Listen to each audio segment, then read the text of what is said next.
Hi, everybody. Thank you so much for joining us today. I'm going to give it just a little bit of time here for some folks to trickle in, join the webinar. Um, Obviously, it's kind of a spooky day for all of us with it being Halloween. So thank you very much for taking time out of potentially a holiday to hang out with us and talk all things mainframe, CICS, IMS. Before we kind of get into it, is like Michelle, Phil, there are definitely some people that we know have not planned their costumes maybe in our audience. Do you guys have any ideas for last minute costumes for anyone who's panicking right now? Uh, yeah, I can go with mine because that's my wife and I did the house up all Stranger Things style this year for the trick-or-treaters. Okay. And my wife's going as 11, and I'm Hmm. going easiest costume, which is Billy, which Okay. I don't know if you can tell I don't have the hair, so I got a wig from like the party store, and I got a Hellfire t-shirt from Amazon, and I have a pair of jeans. Perfect. Super easy. Okay. That's an easy one. Michelle, what about you? Great. I don't have a lot of last minute recommendations, but I have been loving seeing those memes that are like, what do you mean you're the shampoo bottle from Beyonce's new hair care line, Sacred? And they're so niche and they're so perfect. And you could Yes. genuinely, for anyone in our audience who's panicking, you could make it from anything and just Yeah. pretend like it's real. It would be great. My favorite go-to for anyone who doesn't have an idea is go as a deviled egg. You just put a white shirt on and you draw a yolk in it, and then you have your devil horns, and then you're a deviled egg. And so that's my fast and easy one. Awesome. Okay, well, I do think we are going to start it off today. So thank you to everyone who is here. We're really excited to get into the topic today. My name is Emma. I'm going to be your host for the day. So we are going to be getting into the hidden hazards of CICS application testing, why comprehensive mainframe testing is imperative today. So before I introduce our two wonderful speakers here, I'm going to just do a couple of housekeeping items before we begin. So the first is that we are recording. So, don't worry about scrambling to take a whole bunch of notes as these two are talking and offering tips and tricks. We'll be sending this around after. You'll be able to watch it at your leisure. You can share it with colleagues, friends, family, whoever you think might be interested. And then also we do have the Q&A. So please pop any questions that you've got into the Q&A. Our panelists will answer them as they can, but we do also have some time reserved at the end here for the Q&A. So don't worry if we don't get to them while we're having the chat. We'll do our best to do it at the end there. So I am going to introduce our speakers and tell you a little bit about them and then have them tell you about themselves. But first, we also want to get to know you guys. So if you could tell us who you are, who's in our audience today. We've got, CISOs, I-team leads, any CICS developers that are here today. We want to hear from you, so let us know. And then I will introduce these two. So today we are joined by Phil Young, NetSPI's mainframe practice director. Phil's expertise in mainframe runs deep and long, and we won't say exactly how many years, but it's over 15 years, building a lot of programs for different companies that you definitely know the names of, doing bespoke builds, but also, beyond just the folks that he has worked with, has also co-created and taught the world's only mainframe pen testing class, which I think is really amazing to have with us today. And Michelle Eggers, NetSPI security consultant, is also on the call. Her expertise in web app and mainframe pen testing also runs very deep, and we've kind of figured it out. We think there's a chance that Michelle has maybe done more pen tests than almost anyone for mainframe, which is really exciting. And Michelle has been with NetSPI since 2022. So why don't the two of you introduce yourselves a little bit, and let's see who we've got with us today. Sure. So as they said, my name is Phil Young. I also go by Soldier of Fortran, if you've seen that. My background, when I started this, my beard was not gray. That's how long I've been doing the mainframe hacking thing. This really started because I was working for a major financial institution and was just disappointed by the amount of information, amount of research that on the cybersecurity side of the house into this platform, into the mainframe platform. So, and that snowballed into me giving talks at DEF CON and all around the world, and then ultimately, culminating me joining NetSPI about a year and a half ago. Awesome. Michelle? I started a little bit before Phil, and we were in one of the meetings to kind of everybody get in onboarding type of stuff. I said, oh, who's this guy? He has an interesting background. Introduced myself. I ended up volunteering at one of his DEF CON workshops, Nice. and he brought me onto Mainframe. And I've been working with him for a while on that, and it's been really, really exciting for me. A big I would say there's a bit of a learning curve, but there's something about it that is so meaningful to me because it's such a critical part of what makes the world run. Yeah. So yeah, I've loved it. Yeah. Yeah, and speaking of talks, for those of you who maybe don't know these two, or maybe you have seen them before, we have had these two running the talk circuit this year. So maybe you've seen them at Black Hat, DEF CON, a couple of different B-sides. So we're really excited to have you both here, jumping in to this discussion with us today. So we're gonna get started here. So the first thing I want to do, Phil, we're going to come to you. You have such a long time working on Mainframe. I wanted to, kind of get you to discuss with our audience today. Why should folk, we know why we should listen to you two. You two know what you're talking about. But why should folks in our audience kind of listen to what NetSPI has to say when it comes to mainframe pen testing? Where are we coming from? What's the expertise there? Sure. So, as I said, I joined NetSPI about a year and a half ago, and that was a strategic decision for me. Mm, I came from industry, I came from like Wells Fargo, and I wanted to work for a place that had, a breadth of experience, yep. were like le market leaders, and I wanted a place where I knew that, the mainframe service practice would not just be a siloed, but part of a much larger practice. Yes. NetSPI is definitely, in my opinion, one of the market leaders in pen testing. They've got over 20 years of like pen testing as a service experience. Yeah. They're in 9 of the 10 major banks, and this will come to a shock to many, but 10 of the 10 biggest banks in the world have mainframes, Yep. right? So we're in 9 and 10 of those. All largest healthcare providers, logistics, all these companies that live and die by mainframe, Yeah. NetSPI has a footprint in. And so, we can bring those our mainframe services to them as well. Also, for me, it was important. I mean, I'm a mainframe like pen tester. I'm a mainframe hacker. Like that's what I like doing. Mhm. That doesn't mean I'm great at web apps. That doesn't mean I'm great at hardware.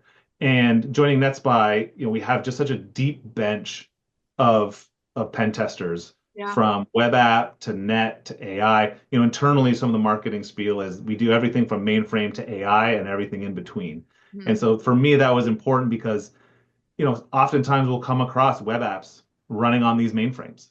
And I can do a light touch, but I'd much rather have one of our web app experts give it, see what they can find and find all the vulnerabilities in their web app. And that enables us to really deliver quality work to the client that has like far more depth than just a mainframe pen test. Yeah, absolutely.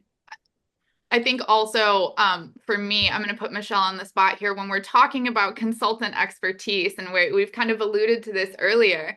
Michelle, I'm, putting you on the spot. Give us a number. How many mainframe pen tests, do you think that you have done in your time at NetSPI?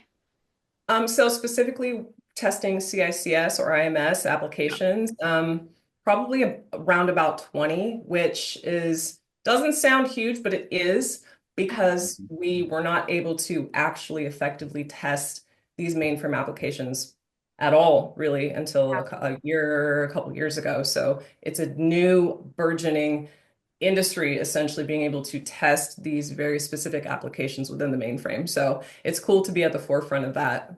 Yeah. So when we're talking about, people who have done this more than once, Michelle is definitely a wonderful resource for us today. So, and Yeah. speaking of that kind of testing, Phil, I'm going to Yeah. come back to you again. So today, obviously, we're talking about mainframe pen testing. We're talking about CICS and IMS. I would love to, for people who maybe think that this is a little outdated, let's talk about why we're here having this conversation. I would like to give everyone some context here that normally marketing, wrangles people in to do these, and Phil and Michelle came to us with the idea to do this webinar. So Phil, tell us, why is mainframe pen testing so important, and what's a little bit of the state of the state right now?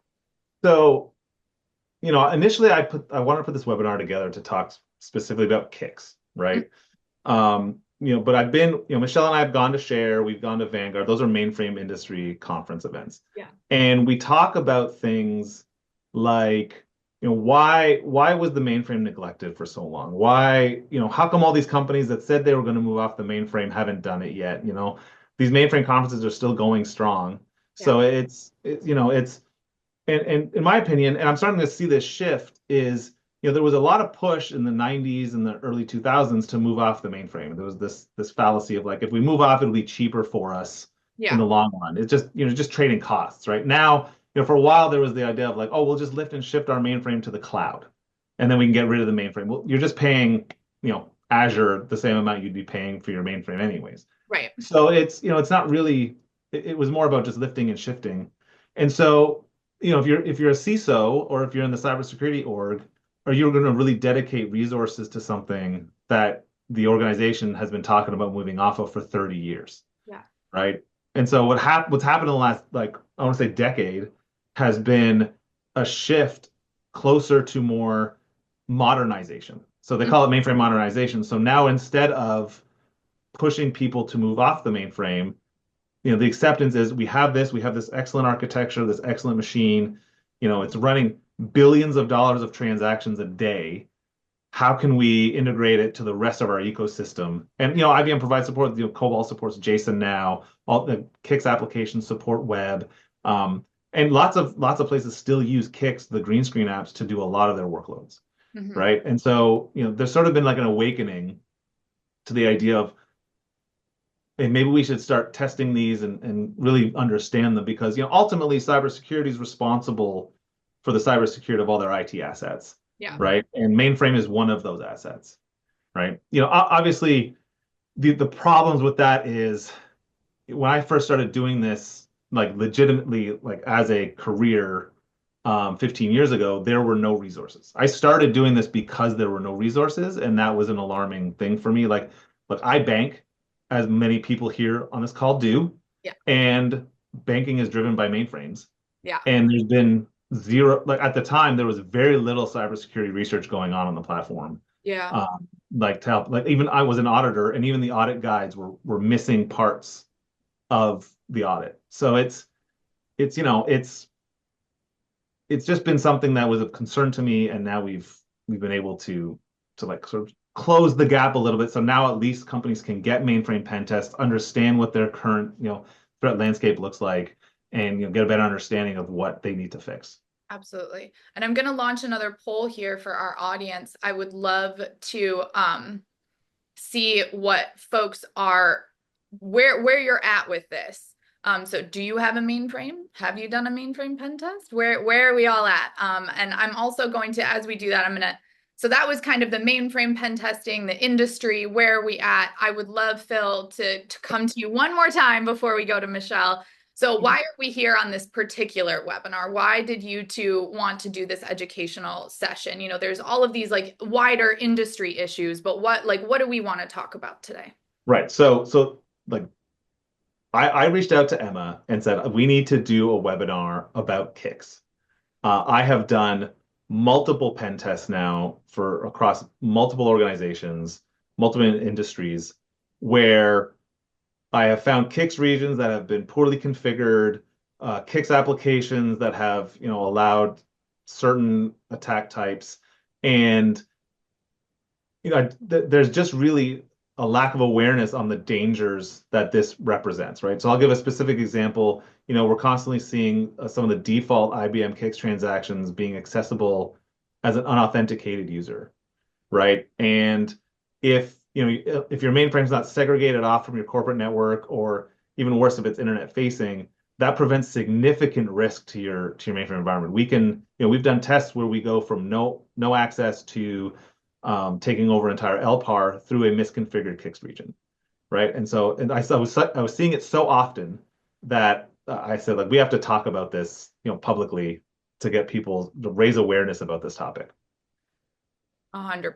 And I think all of this kind of dovetails with this idea that mainframe has sort of been the neglected stepchild of cybersecurity. It's extremely important. And yet, because those conversations were happening for 30 years about how it wasn't going to be important and we weren't going to have to deal with it, a lot of these alarming trends maybe could have been avoided if this had been done earlier, but now it does have to be addressed.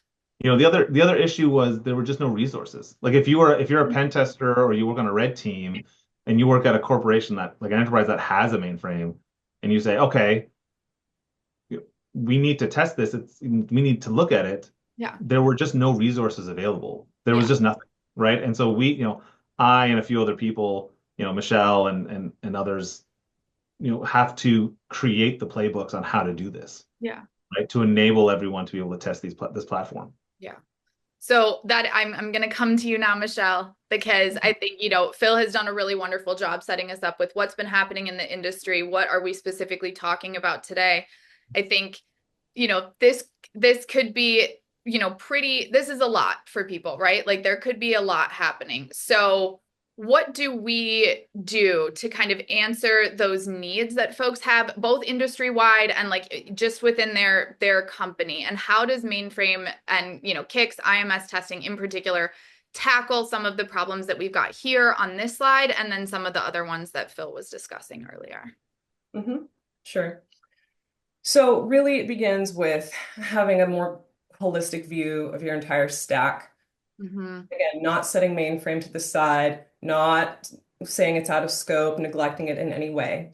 Okay, so once you're able to say we are willing and ready to take a nice in-depth, thorough assessment of what we actually have, and you begin to look at mainframe, CICS or IMS, these applications are going to be part of that.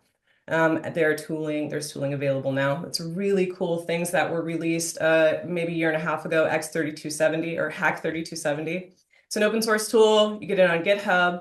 You can get into your CICS applications. You can look at hidden fields, locked fields. You can investigate what happens if you submit a bunch of different key presses. There's some lightweight scripting with it, logging. There are other tools on the way. ZOS based off of Truffle maybe a GUI web-based version of Hack 3270. There are things moving within this field, and being able to not only have the impetus to look at it in the first place, but then having the resources available. Now it's just a really good time to bring this in as part of your security program in a more meaningful way, a more focused and intentional way. I would say. Absolutely. And I think, what we're looking at here is some of these things, this could be kind of a can of worms, right? Like, CICS region visibility or a lack thereof, or misconfigured regions, like, all like misalignments, team communication. This could potentially be a can of worms. I don't want this to be is something that's really intimidating for our audience, right? Like, so when we're talking about mainframe CICS IMS testing, what is next? Like, we don't want to, it is a spooky day, but we don't want to scare everyone on the webinar. So where can teams start, to dig in, roll up their sleeves to tackle this? And are there kind of any, now we are going to be doing a second session. And Michelle is going to be digging much deeper and showing some examples of tests that she's done and things that she's encountered and how she's addressed that. But are there any trends that you're seeing, just more broadly with the tests that you're performing for these folks to be looking out for? Sure. Something I really want to encourage people to do, and this would be with any test of any kind, is having, like you mentioned, really good communication among your teams. Maybe the devs, or maybe your sys programmers or your internal security team don't have the same access to the same information at the same time. They're not in the same region. That communication can be a little bit lacking. So it's really hard to push forward with solutions when you have any kind of disjointed communication occurring within your team. So that's one thing that I think is incredibly important. And it's a lift, but we can do it. And then beyond just your internal efforts that you're doing, bringing other people in with a fresh set of eyes who can have the skills specifically with security, cybersecurity, able to go in and use these tools, these open source tools or bespoke tools, and create custom testing for you. It really is a team effort So do your auditing, continue with your compliance work that you have to do, but an audit, again, is not the same as a pen test. You're going to be teaching to the test with an audit in a sense where you have your checklist and you go through it, but there's really not a lot of creative thinking necessarily that goes along with that type of approach. So if you pair that with that creative approach, with that more human element, investigating systems with Yeah. these tools that weren't even available 3 years ago, now you've got something. Now you can really get the most secure you've probably ever been. Yeah. And I think too, you had mentioned communication. I think that, Phil, we had talked in some prep for these calls that, sometimes mainframe testing has just been completely scoped out. And so where does the responsibility for the security of CICS and IMS, like where does that live? Who does that live with? Michelle, that I think is where we get onto like what teams are communicating with whom, like the security, like the responsibility of the security of a mainframe you mentioned can sometimes be on the developers. I'm going to ask you, how have you seen that play out, where that communication gap is? I'm also going to ask our audience who is in charge of theirs right now? Like we want to know, like, let's see. So, but yeah, Michelle, how have you kind of seen that play out with like developers versus cyber teams? Yeah, it's funny, it's not the best idea to have the person build it also be the one who's reviewing the security. Mm, And that's not something that is common in other areas of, security assessment within an organization. So it shouldn't be the case within mainframe either. yeah, Um, you don't want to burn out your people, but also that's just not the way to do it, right? yeah, So being able to step back and again, not look at mainframe as different, but say, okay, well, we're not having the cloud developers do our cloud security assessments. So right, why would we do that right, with yeah, mainframe? yeah. Yeah, it's the same idea. And I Yeah. wonder too, Phil, to me, that also seems like maybe a relic of mainframe having been sort of set aside a little bit, that just, it should be operating and being taken care of when we're thinking about security the same way that anything else would be. But it seems like that's maybe like one of the last things to be playing catch up here.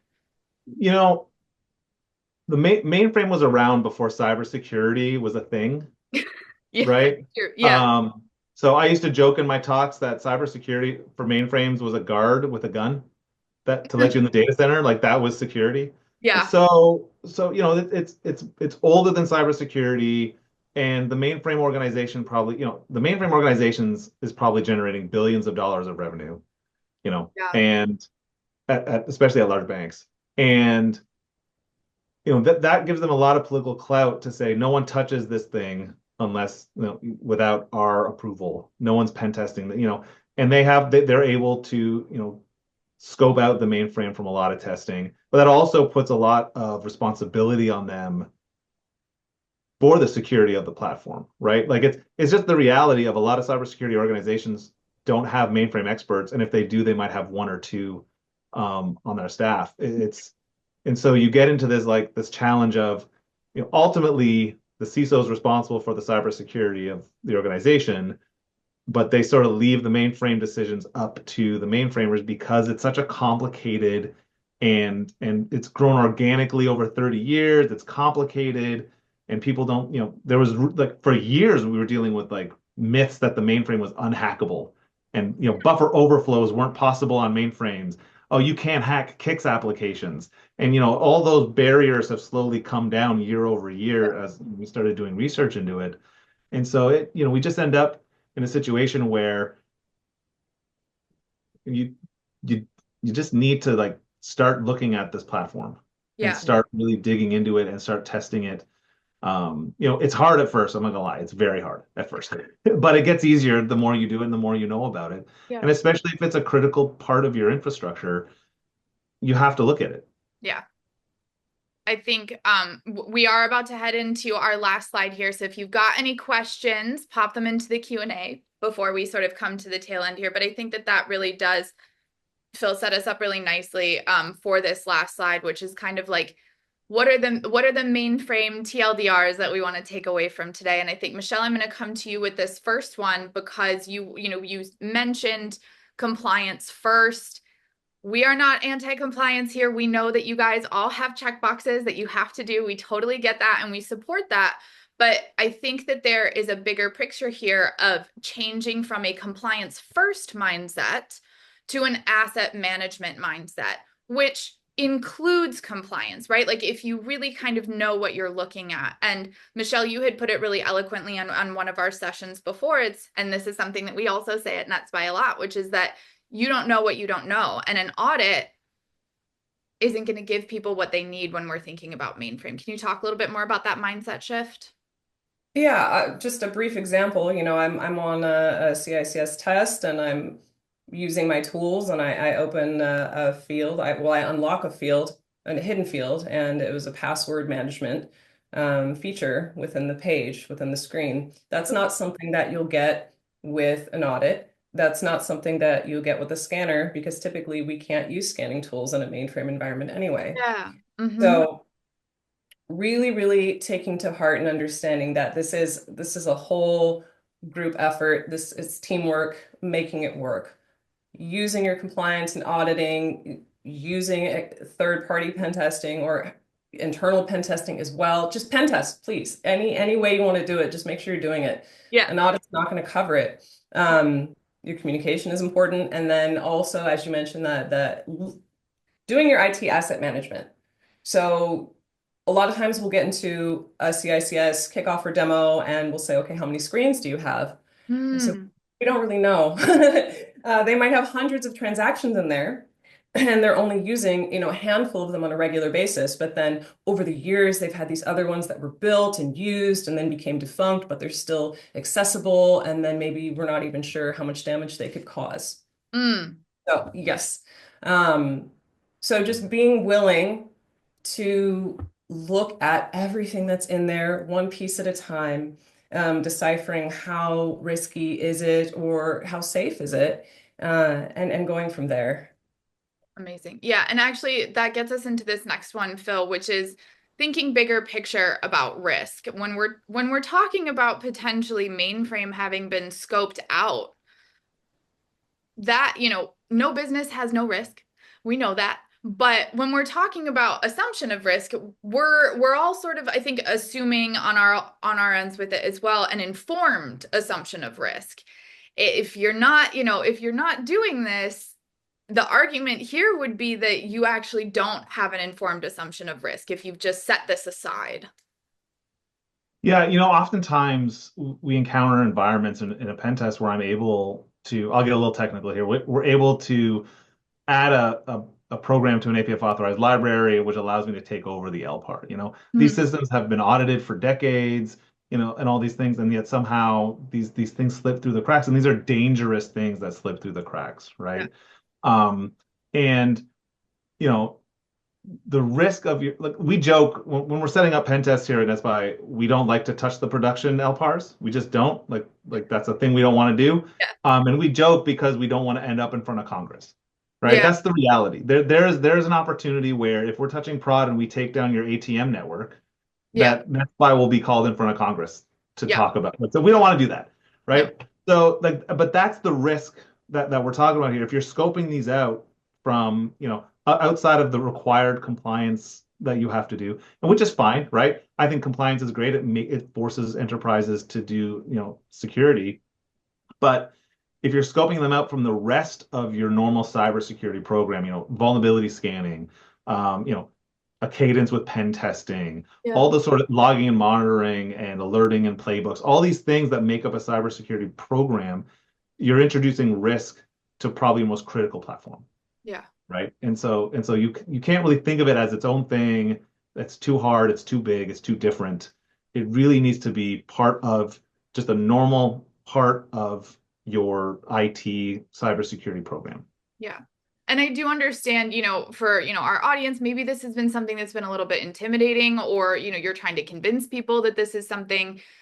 I think that one of the things that we really want to reinforce here is that when we're looking at mainframe and when it could feel like a can of worms, like you're not alone anymore, right? This Mhm. used to be something that was, a mountain to climb. And again, there's still that heavy lift at the beginning. It is a learning curve, but the world of mainframe has changed. We have two people on this call who are part of the change that we've seen in that world. So you have more resources, even just in general in the cybersecurity industry, but also these two, like I'm going to send out their LinkedIn's afterwards. They would love to continue the conversation with anyone that has any questions or needs some guidance. Like there is so much more depth, and obviously there needs to be more, but there is so much more depth. So when you're thinking about tackling this and figuring out what your next steps are, this is so much easier than it used to be, and we don't want you to be so intimidated by mainframe and CICS IMS testing that is something that stops you in your tracks. So we are here as a resource for you guys. Well, not Yeah. me. I promise you don't want me answering any of your questions. You want these two answering your questions. You But know, I'll add on to that real quick, Emma, yeah. that sometimes we talk to our clients and we present them sort of like a roadmap of like here's what we can offer. And the Yeah. client just doesn't know, they just don't even know where to start. And Yeah. so we often help our clients at the beginning of scoping and saying like, okay, well, if you've never done this before, this is where we think you should start. And we can, there are other companies that are far further along and more mature in their like mainframe cybersecurity journey where we're doing more in-depth like support or in-depth assessments, right? So it Yeah. just really depends. Um, it just really depends on the how far you are along. But I would say the vast majority of our clients come to us and say, "Oh, we didn't know you could do that, Yeah. but we want that," Yeah. right? So And I think that that's one of the things that we talk about at NetSPI is we are kind of like a half team add to you. We don't expect you, I mean, we don't expect Phil and Michelle to know everything about all the different types of pen testing that we do. So we wouldn't expect that from anyone else either. And so I think that there is something extremely important to be said about having someone come in who has that expertise, who can help you prioritize and help you figure out what to do next. And whether that's informally via a LinkedIn conversation, or I did just launch a poll here. If you're interested in talking to us a little bit more about this, we will definitely reach out. But I think that there's no one knows everything, and it's so great to have experts like the two of you come on and have this conversation with us and with our audience today. Just so that you know that you're not alone.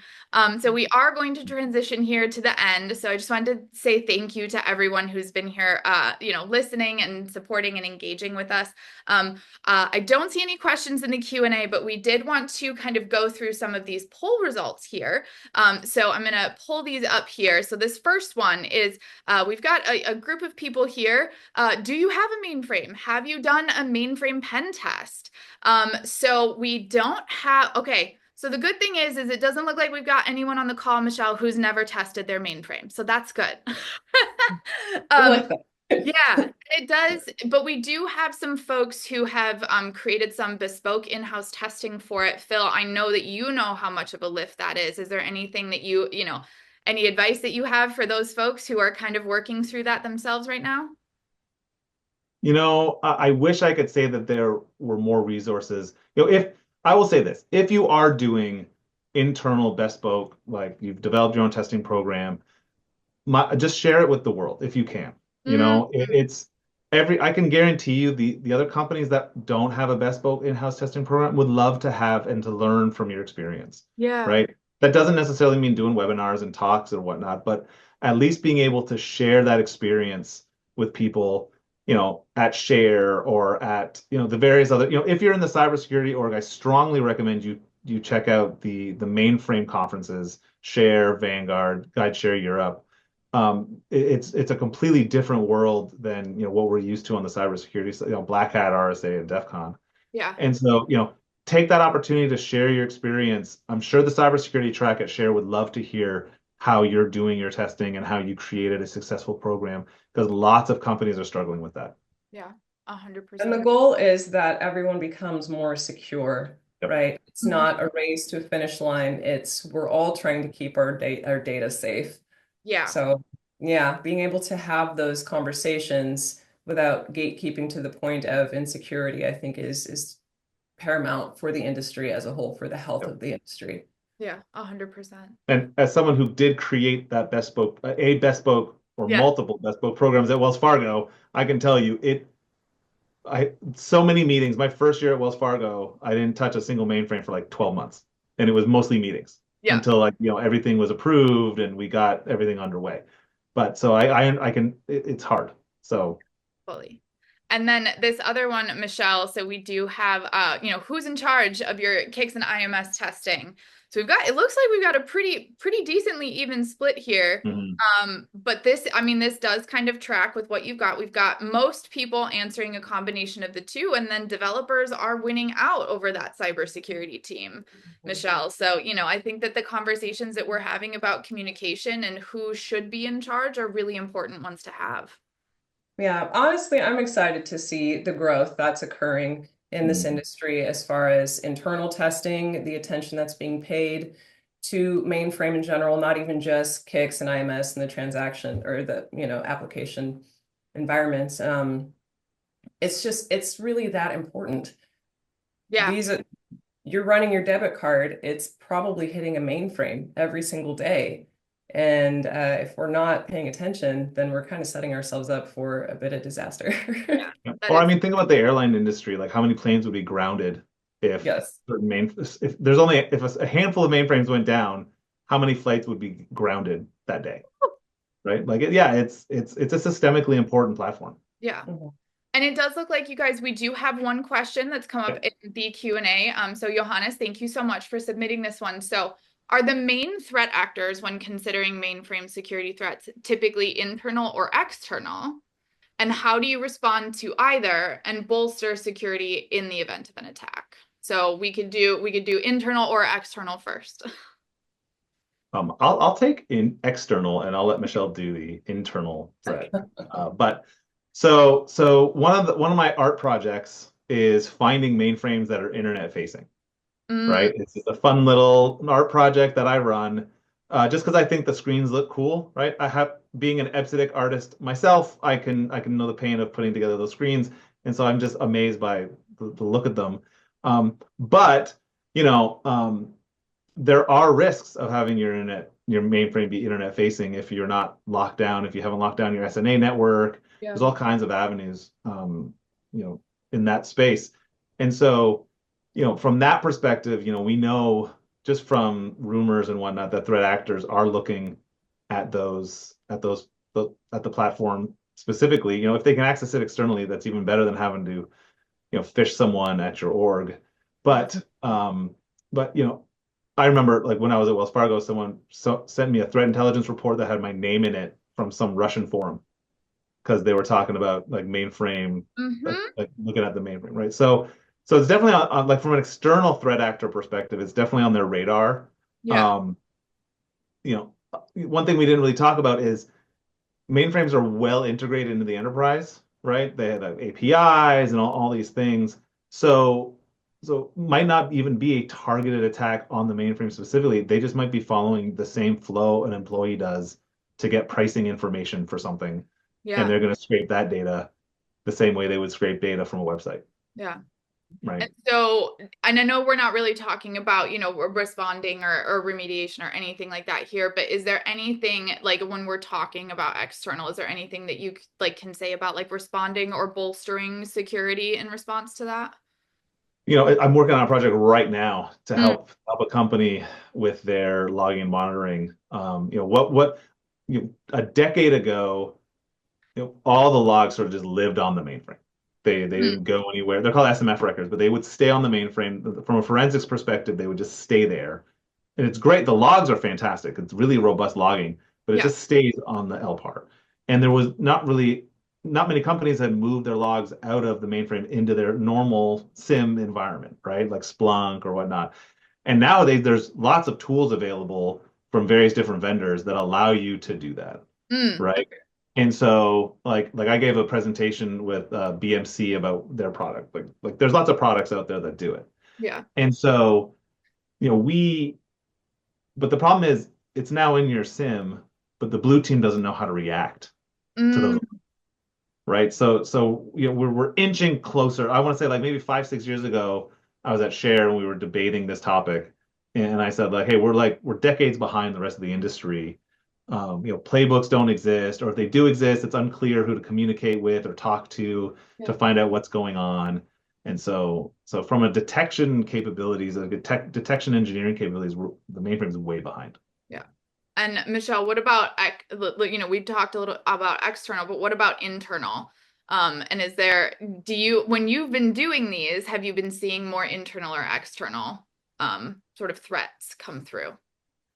I do see a lot of authentication weaknesses Mm, pretty regularly, almost every single test. And that's an easy thing. That's a very straightforward thing to remediate. yeah. As far as the percentage, and it sounded like Johannes was asking which is more prevalent, internal versus Yeah. external. And we don't have that data because No. we haven't It's been so new. testing in this way for more Wow. than 36 months, really. This is Yeah. such a new path. Um, but yes, the threats are there internally and externally. I mean, there are issues where you access an unauthenticated transaction and then you just pivot that a few times and now you've got remote code execution or local file include or all kinds of Mhm. scary little things. So, Yeah. you know, and the threat of specifically with internal people, internal attacks is never zero. We don't like to think about that, but the threat is never zero. That's always a possibility as well. 100%. Also, the question asked whether or not like how would you bolster security in the event of an attack? You, the reality is there are no public playbooks about this. Yeah. There's a really good like breach. I wouldn't say good. There's a really good write-up and investigation into the logic of breach. So if you haven't looked that up, I strongly recommend you look that up. But Not to be too spicy, but the system programmers in that environment did not react appropriately. They re-IPL'd the system, which their logs were pointing to temp, so that deleted all the log. Like there was all kinds of mistakes that they made. Um, you know, honestly, the best thing I can recommend is know who on the mainframe side to talk to. If you're on the blue team, if you're on the cybersecurity team side, you need to start building the relationships with the mainframe team now, yeah. so that if some kind of event occurs, you are not scrambling. You don't have, you have to have a phone tree of who to reach out to, who's on call, to get down to the bottom of it, right? Otherwise, you're going to be scrambling to find out who to even talk to when when you're when Yeah. you should be figuring out what happened. Exactly. And we'll send that out as a resource. We'll link that for you guys. Again, we told you weren't going to have to scramble to write notes. So that was our only Q&A that has come through. Again, we're going to send this out afterwards if you guys have some more questions that come up after this, and you can contact these two on LinkedIn as well. We are basically at time here, and Zoom will kick us off. So I just wanted to thank you two so much for coming to us with this idea and also demonstrating why this is so important. We are going to be doing another webinar, like I mentioned earlier, with these two, where Michelle is going to be digging into more of the practical, like what is she seeing when these, CICS and IMS tests are being performed? What does it look like? How has that looked for her with the experience that she has? And since we've only been doing this for 36 months, I think it's probably going to be pretty eye-opening for folks, because I think there's going to be a wealth of information there that maybe they've not seen before. So we will be sure to invite you all to that again. And thank you again to the two of you for such a wonderful session. All right. Thank Bye, you. everybody. Everyone.